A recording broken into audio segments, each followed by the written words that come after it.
every Tuesday, Thursday and Saturday at 6 p.m.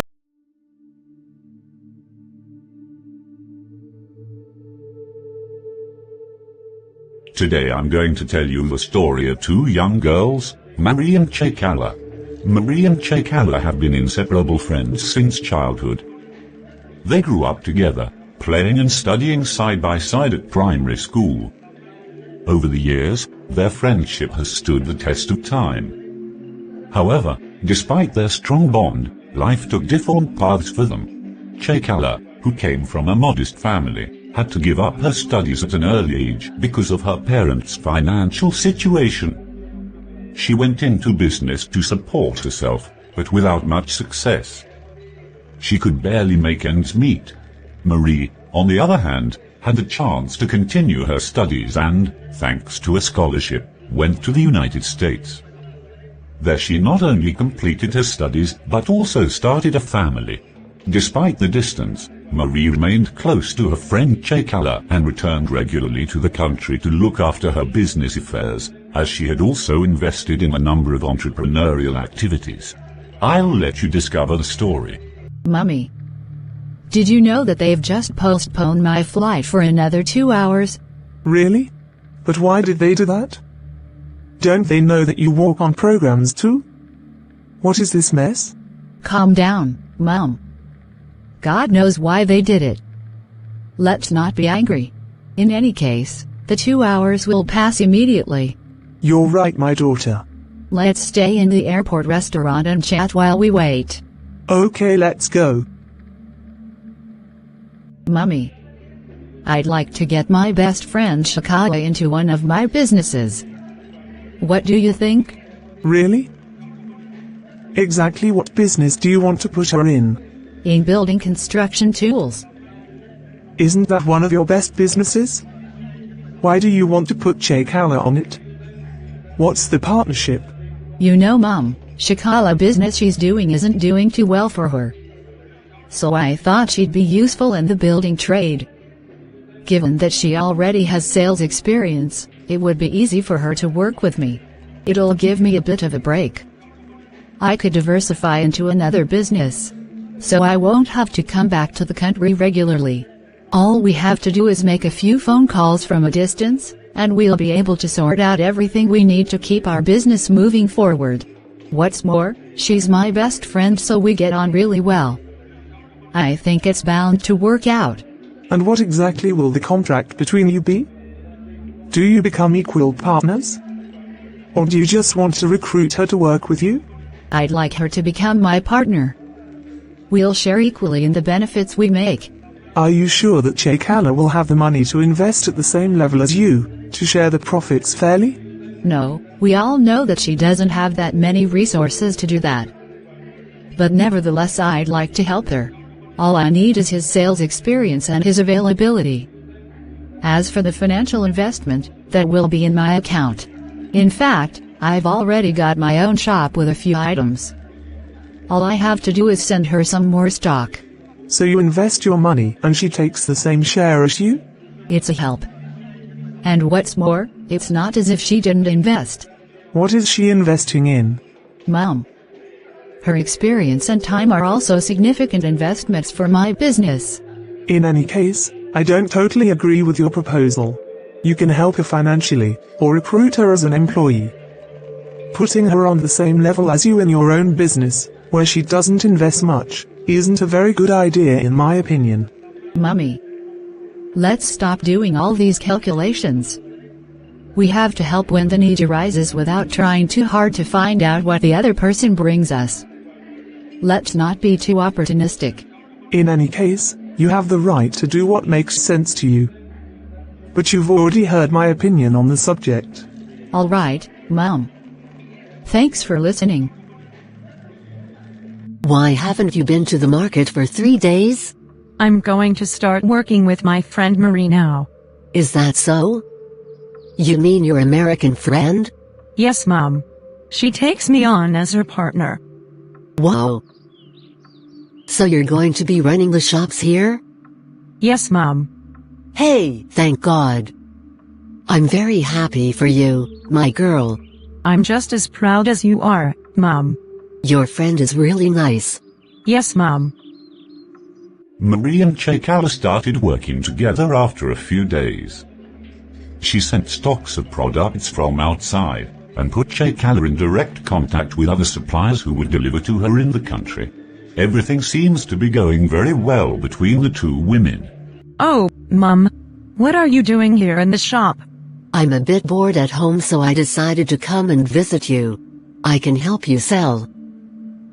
But I already have salespeople. You don't need to sell here, Mom. Besides, you don't know anything about selling. Who knows nothing about sales?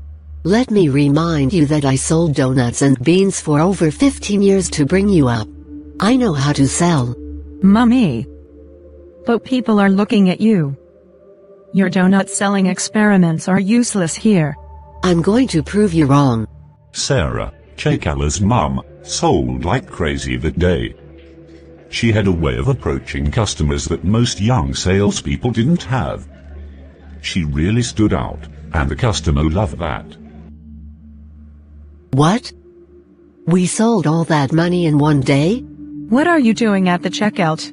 Nothing, my daughter. All right, then. I'd like to thank you for your help today. I apologize for underestimating you. In the end, you were right. You've shown me that you are a sales specialist. Thank you very much for this. Please, my daughter. It's a pleasure for me to have been able to help you. I'd like to tell you something, my daughter. I'm listening, Mom. You can talk. Don't you think we should have our own shop? I don't think I quite understood what you were saying, Mom. What if we opened our own hardware shop? Why do? Why do it how? Is that a sensible question you're asking me? You lack ambition. I even wonder if I'm really your mom. Mummy. I don't know what gave you that idea, but I'd like to tell you that you're dreaming too much. Just because you sold very well for one day in a hardware store doesn't mean you think you'll be able to open one. Why do you think we can't?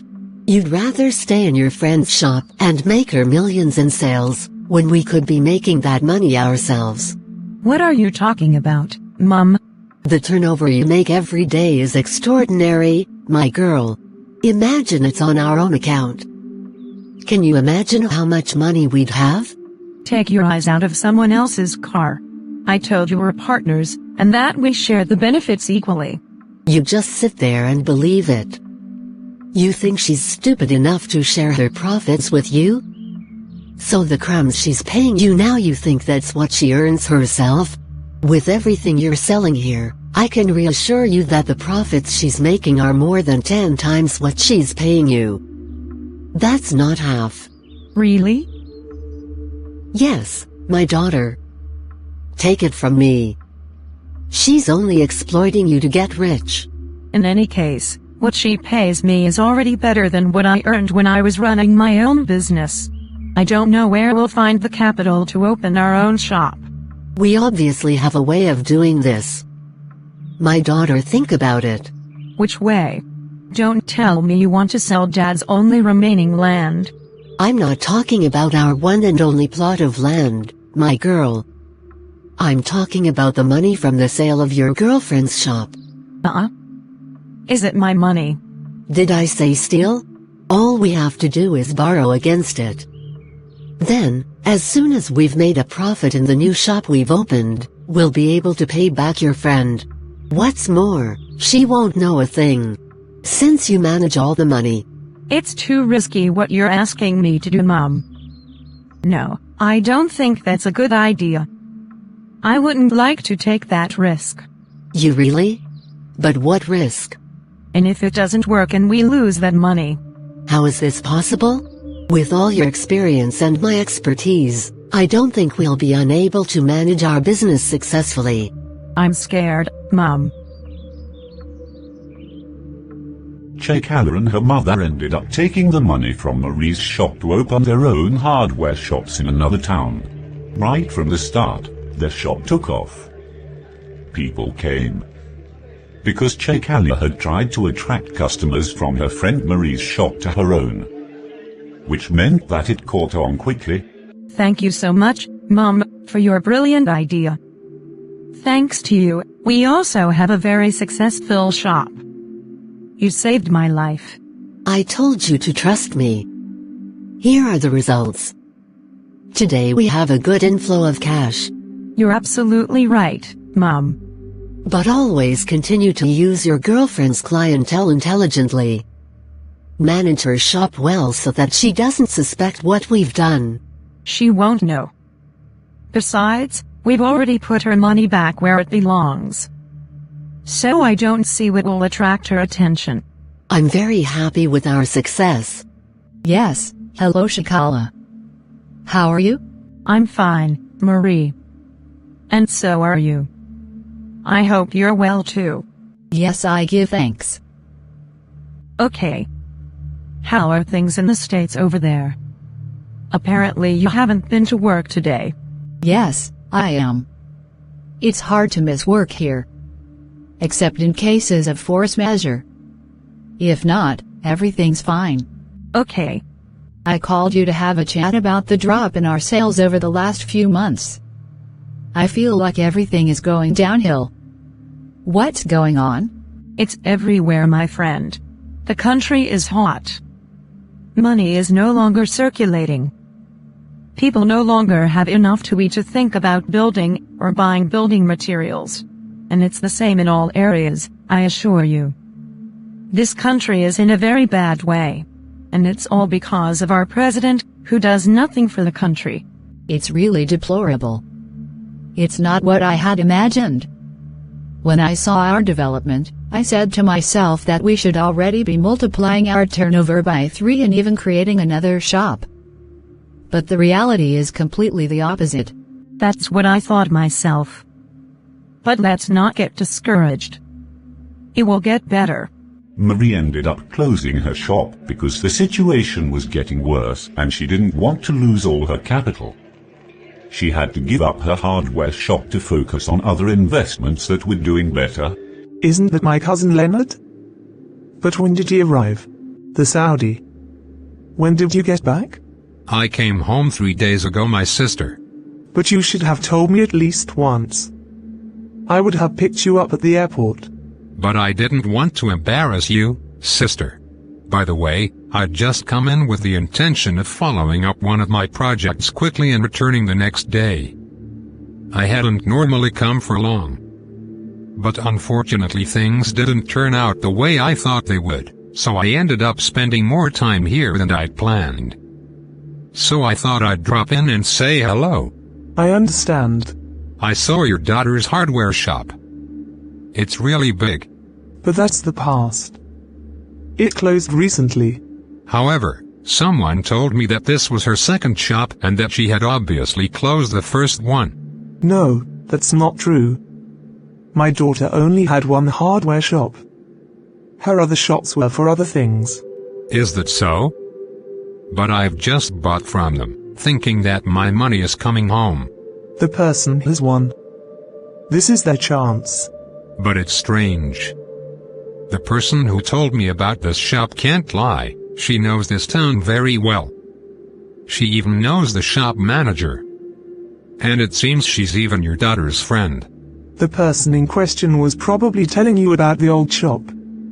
That's where her friend used to run. It's so weird. Don't you think? The person is probably mistaken. What is there?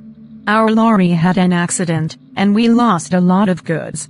Oh, how could we do that now, when we'd already taken money from people, promising delivery by the end of the week? We need to find money somewhere quickly. What are we going to do now? No idea at the moment. Let's think about it until tomorrow. While she was thinking, Chakala had an idea about how to get her money. The two friends belonged to a Tontine group. This group of 25 women contributed a sum each month, and in turn, one of them received all the contributions. As Marie could not be present at every meeting, she regularly entrusted her membership fee to Chakala, whom she trusted completely. So Chakala went to negotiate with the Tontine group to take Marie's share. And they did. Because everyone knew they were friends.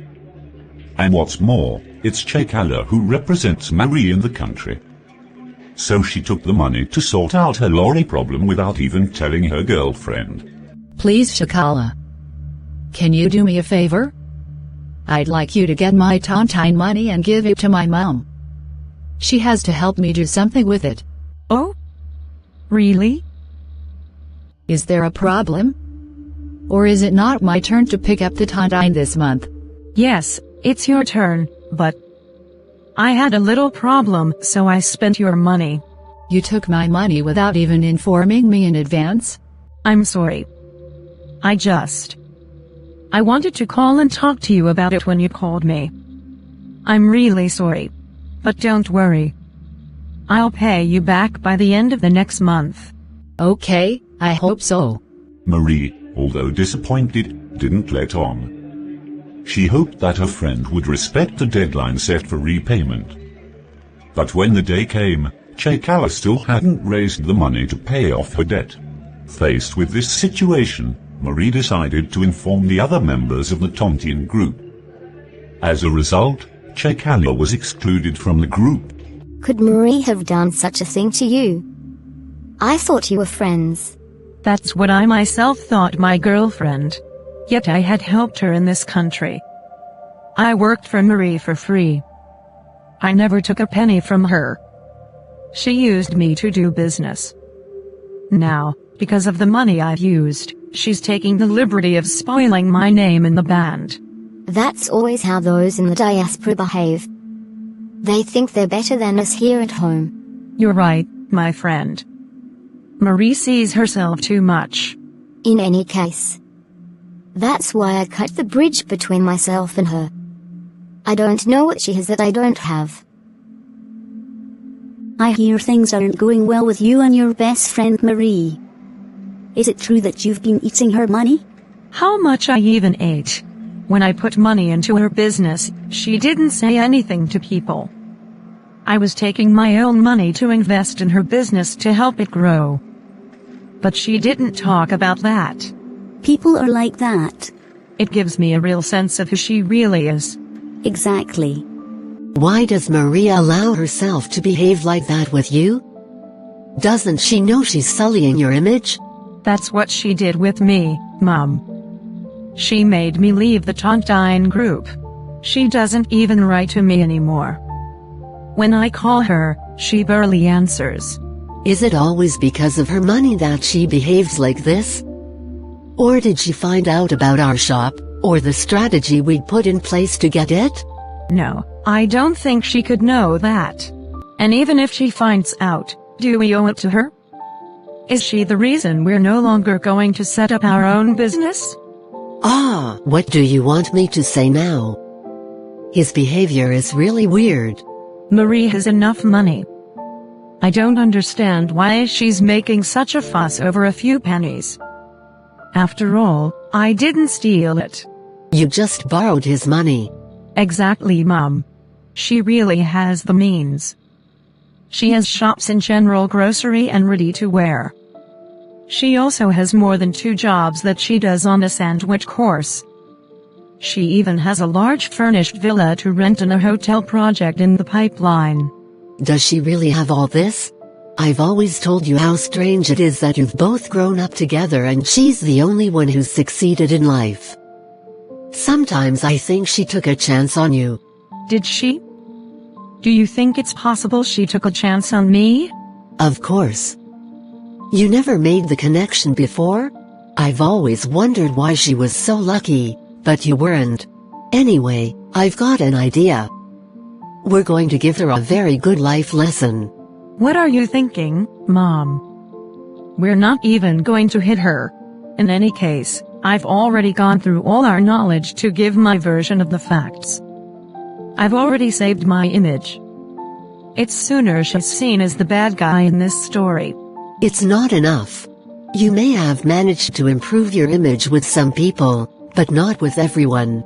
Last time, I even heard a version of the story from one of her mom's acquaintances, and I didn't like it at all.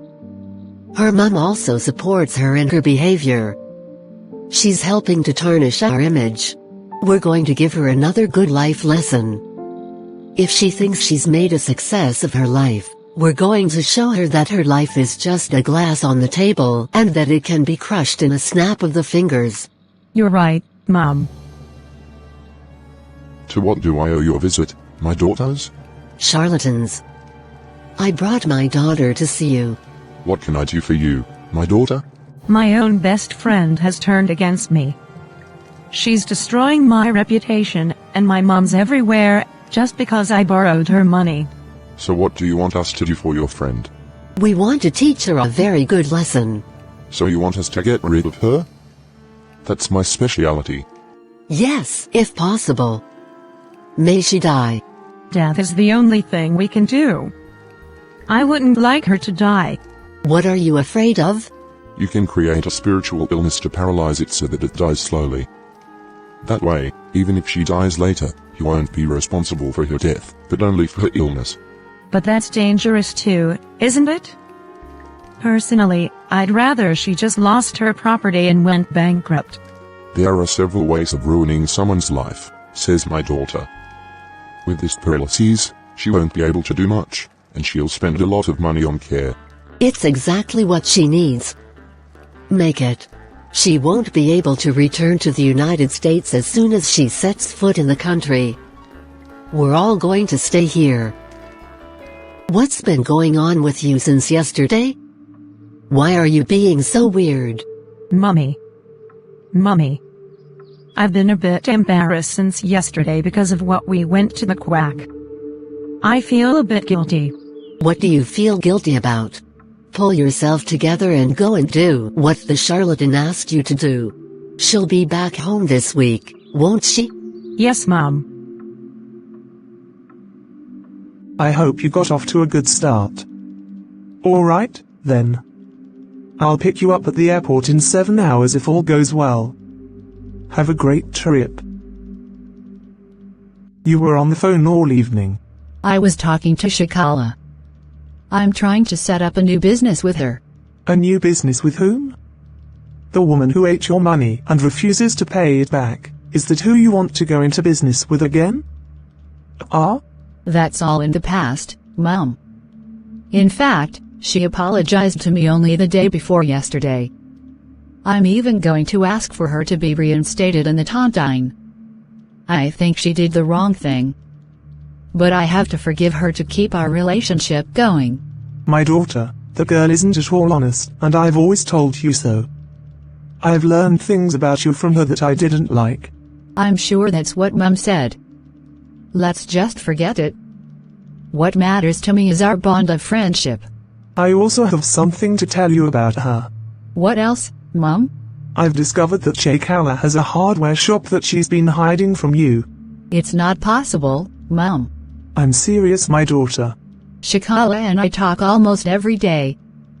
If she had, she would have told me. She and I don't keep anything from each other. You believe too much in this girl. Shortly afterwards, Marie, who until then had been in great shape, had a minor accident in which she injured her foot slightly.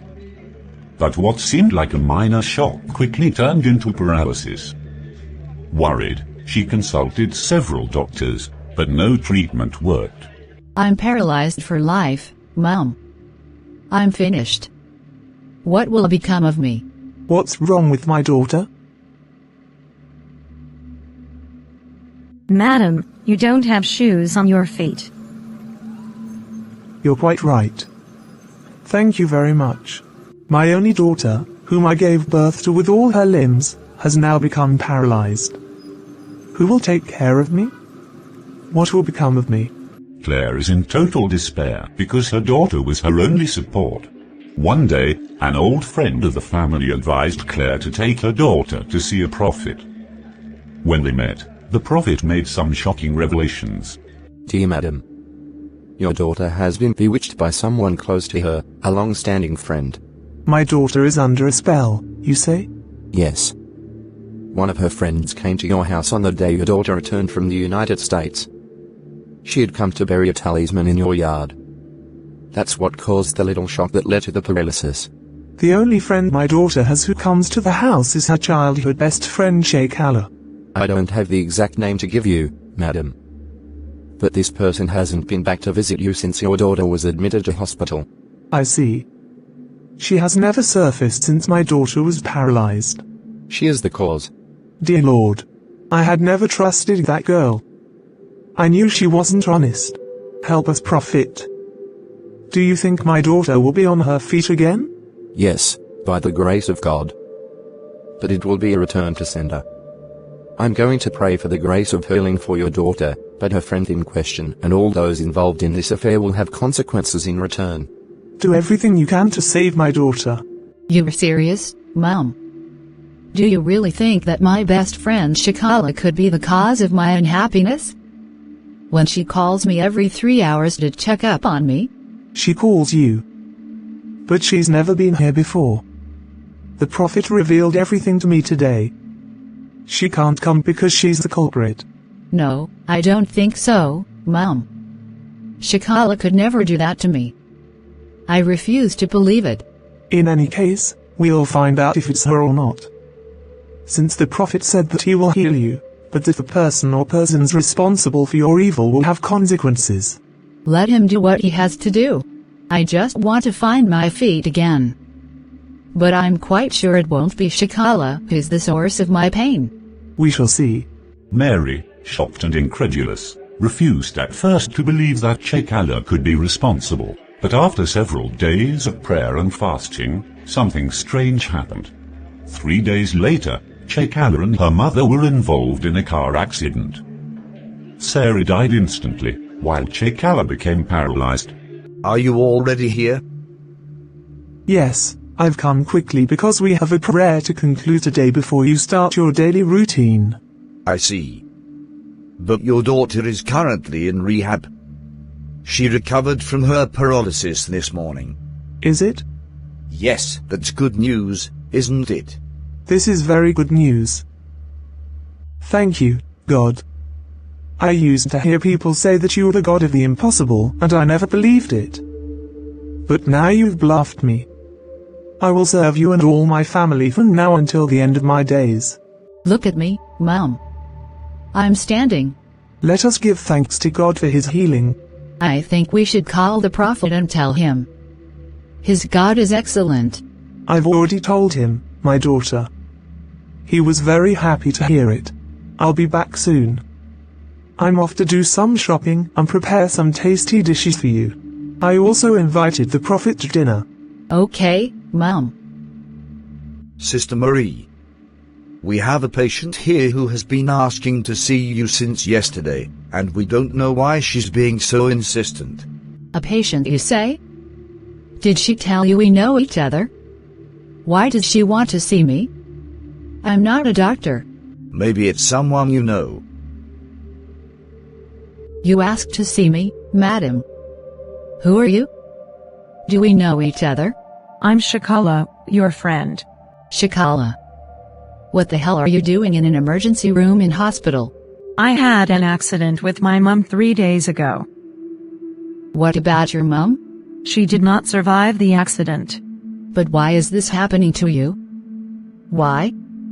I didn't know you were in such a situation. Don't worry. I deserve everything that's happening to me, Marie. I'd like to apologize to you. Please forgive me. Forgive you for what? Oh, dear. So it's true? Was it really you who had me under your spell? Yes. I'm really sorry. My God. Chakala finally confessed to her crime, saying that she and her mother had put a curse on Marie because of the Tontine money. Marie was really shocked and disgusted that she could do this. My dear friends, what a tragic story Marie and Chakala tell. A long-standing friendship shattered by greed and jealousy. It reminds us that the real enemy is not always on the outside, but sometimes very close to us. When jealousy takes root in the heart, it can lead to unthinkable actions. Chakala, under the influence of her mother, was blinded by her own needs. She didn't appreciate the seriousness of what she was doing. She sacrificed her friendship and much more. But not everything ends in despair. For, as it says in Proverbs 28:13, he who hides his transgressions will not prosper, but he who confesses them and forsakes them will obtain mercy. Chakala paid the price for her actions, but she also confessed her sin. Never let jealousy poison your heart. In Proverbs 14:30 it is written, "A tranquil heart is the life of the body, but envy is the decay of the bones." Where I come from, it's often said that the teeth smile, but what's hidden in the belly remains a secret. A thief never ventures into a house he doesn't know or master. May this story remind you to remain steadfast in prayer, and to always ask God to protect your soul from the snares of the enemy.